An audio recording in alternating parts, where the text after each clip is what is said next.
Chama cha ushirika Nyanza kimetenga bajeti ya shilingi bilioni 1.8 kwa ajili ya ujenzi wa kiwanda cha kuchambua pamba katika wilaya ya Misungwi, eneo la Manawa. Mradi huu unatarajiwa kuinua uchumi kwa wakulima wa pamba na kuongeza thamani ya mazao yao, kuongeza ajira na kuimarisha sekta ya kilimo cha pamba katika mkoa huo. Hayo yamebainishwa Machi 21, 2025 katika mkutano mkuu wa 33 wa chama cha ushirika Nyanza, ambapo viongozi na wanachama walifanya tathmini ya utekelezaji wa shughuli za chama kwa mwaka uliopita 2024. Mkutano huo pia ulilenga kujadili mafanikio, changamoto na mipango ya maendeleo kwa wanachama wake.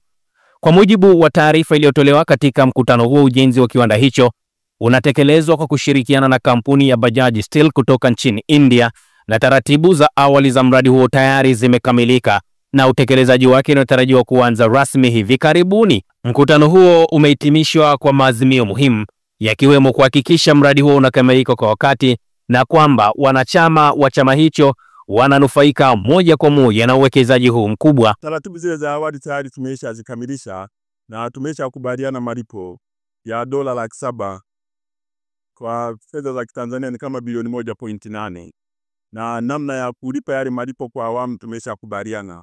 Kwa hiyo kikubwa tulichokuwa tunakisubiri tu ni kwenda Dodoma kwa tume ya maendeleo ya ushirika kwa maana ya kuwapa taarifa zote, lakini pia kuzungumza na watu wa hazina kwa ajili ya kukubaliana namna ya umiliki, kwa kuwa kiwanda cha Manawa kina umiliki kati ya Nyanza na serikali. Kiwanda kikianza kufanya kazi kitafungua fursa nyingi. Kwanza, wakulima wetu watapata bei nzuri na watakuwa na uhakika sehemu ya kwenda kuuza pamba yao.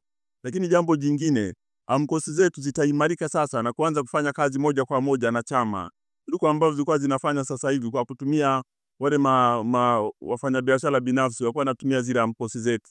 Na sisi tulikuwa tunafanya tu zile shughuli za kuandaa utaratibu wote katika shughuli nzima ya ununuzi wa pamba. Taasisi za kifedha ni wadau muhimu katika kuendeleza chama na ushirika kwa ujumla, na tunafanya nao kazi, hususan benki ya TADB tumekuwa tukifanya nao kazi mara kwa mara, na kikubwa ambacho wao wanakisisitiza ni kuwa na kiwanda.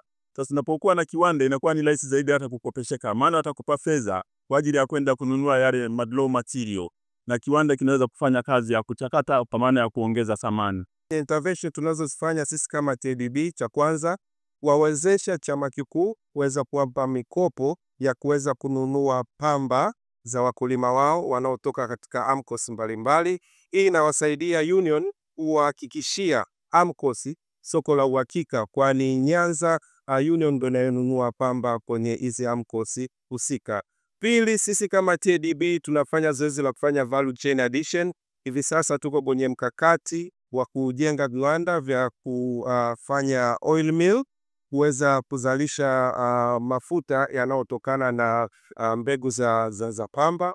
Hivyo kwa nyanja kama hizo TADB imeweza kuwasaidia Nyanza kufikisha malengo yao kwa kuweza kuongeza uzalishaji wa pamba na kufanya maendeleo ya kilimo katika chama chao. Hivyo TADB inasimama kama apex ya development bank kwa nia ya kukuza kilimo cha pamba, kwa nia ya kukuza kilimo cha kahawa, na kwa nia ya kukuza kilimo cha mazao yote yanayopatikana kwa mkoa wa Mwanza.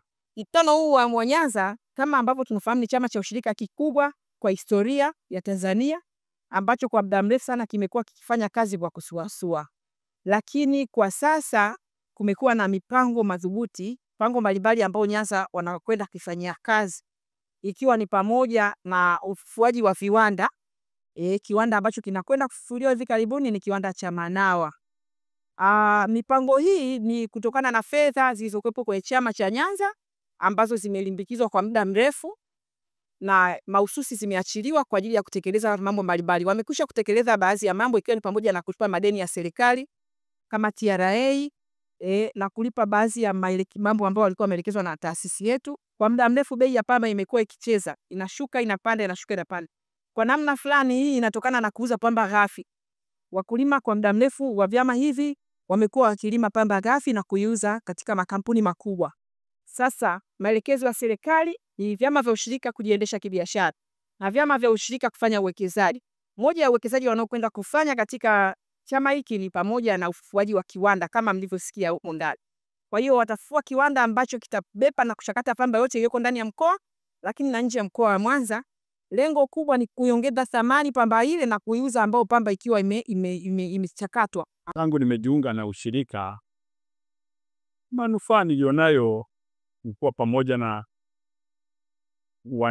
wana ushirika wenzangu, na ni sehemu ya kupeleka na kusemea shida zangu.